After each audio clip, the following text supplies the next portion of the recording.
So this video is going to be slightly different, because instead of building a project, I want to show you the parts behind one.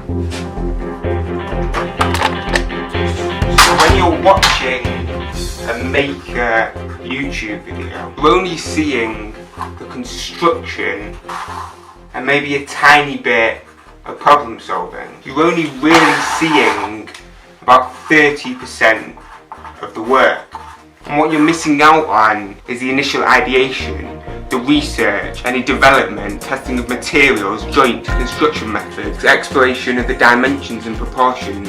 What you're missing out on is 70% of the project.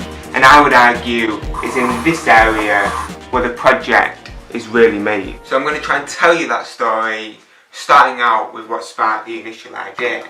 So I was walking down the street, as I'm doing right now, when I noticed one of the brackets that hold up fencing posts. And I thought about using that bracket either as it is or with a very small modification to attach table legs and stretchers together and therefore create an extremely strong yet accessible joint. And then a couple of days later I noticed what's called an Aris rail bracket, and in a similar way I thought I could redefine its context to one furniture. So my basic idea, my basic premise was, imagine if I could take a bracket that not only already exists but is available to a massive percentage of the population and turn it into something so that ordinary people who have limited skills and limited tools can make their own furniture. However, it's only when I actually went to the hardware store and started getting hands on with the brackets that I realised it wasn't going to be such a straightforward transfer. And that's because they just aren't made the type of forces involved in furniture.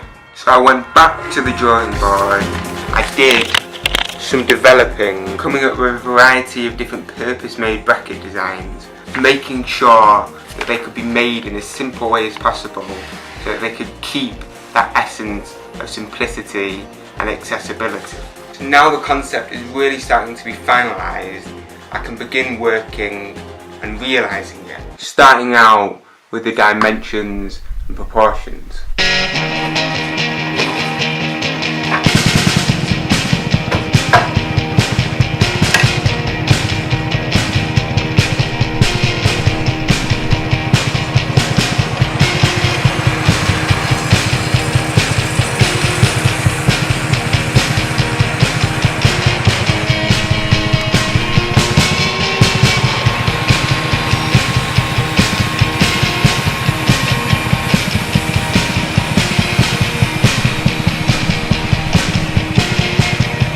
So to help with this, I've made various different size pieces of dimensional timber. And it's really important to me that they're dimensional, because if you've got the time and you've got the tools and the expertise to start making your own size pieces, there's not really the same kind of justification for having the bracket in the first place.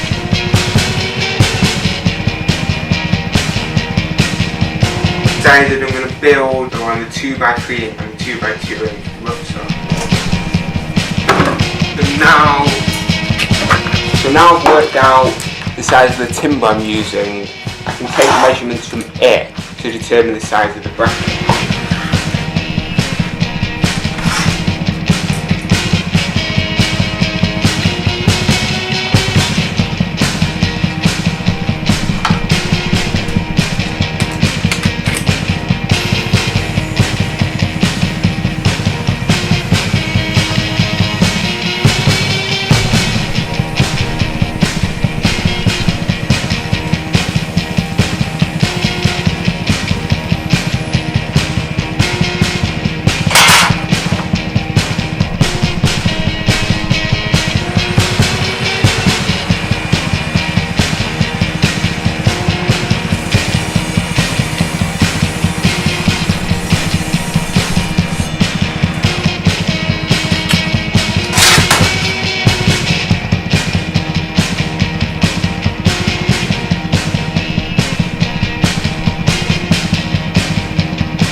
I can explain my thought process behind them and also how I developed along the way.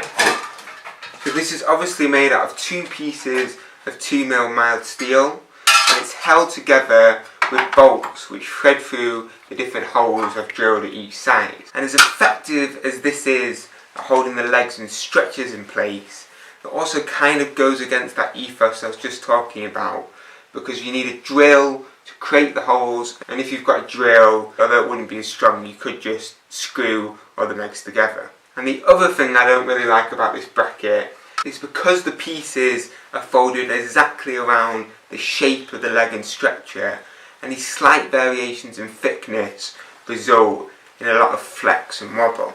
And the second bracket was even more of a failure than the first, and that's because any side-to-side movement in the stretcher is channeled into one extremely weak joint, and I was way too ambitious with my internal fold and consequently couldn't get it to 90 degrees and have gaps on both edges.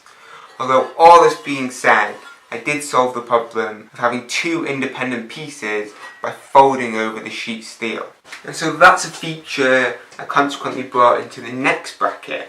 The fold creates a box that the stretcher can fit into, and I've also folded the internal edge to create a return that supports the leg. And the big change between this bracket and the previous ones is that instead of trying to fold around the internal contours of the stretcher and leg, I folded one continuous piece of metal to meet the external one. And what this allows is not only for easier construction, but it also is a lot stronger because any side-to-side play is being channeled into one continuous piece of metal. But of course there's always got to be one problem, and this one comes from the fact that other than friction, nothing is actually holding the pieces in place. And so to solve that problem, with the 4th bracket I folded the steel all the way around so that the stretcher could be boxed in place and held securely. And I think I should also note here that I've extended the leg section slightly when compared to the previous versions, and I think this is really effective at A, providing a little bit of extra strength, and B, just giving a visual indicator of where the leg should be. And so now I'm going to try and take all the different features I liked from each bracket and amalgamate them to solve the different problems I've encountered.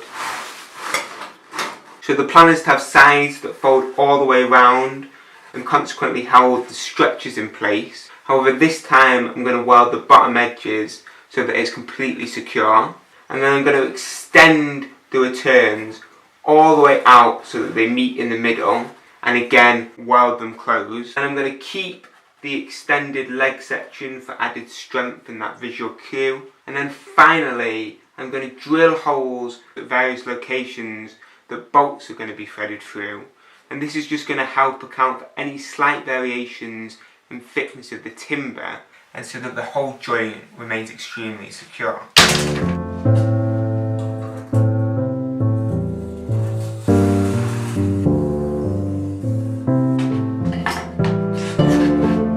And when I'm laying the net out, I am trying to keep everything as compact as possible so that I can use the material efficiently.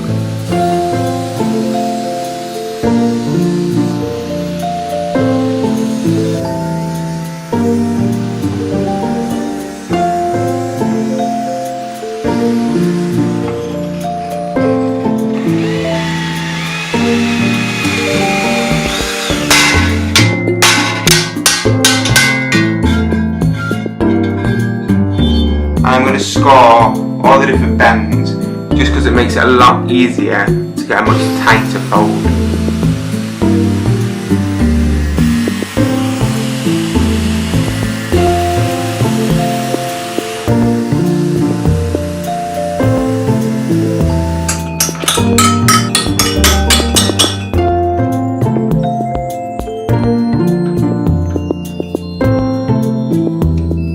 So now I've created the form, I just need to weld the edges closed.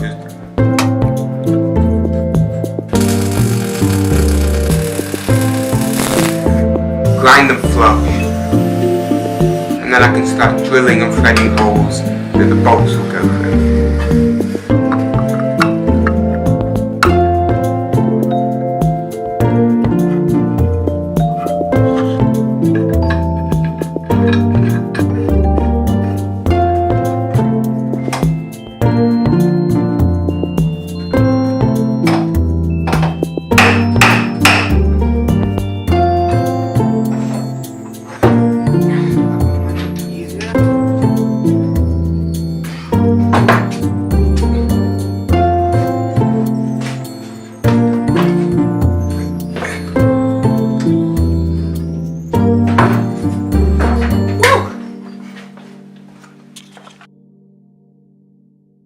Definitely been a journey getting here, thinking back to my initial observation with the fence post, but I am really happy with what we've come up with. There's a few things I'd like to change, like it would be good if I could turn the bolts into wing nuts so they're a little bit easier to tighten by hand, and I also need to do some work on the colour scheme.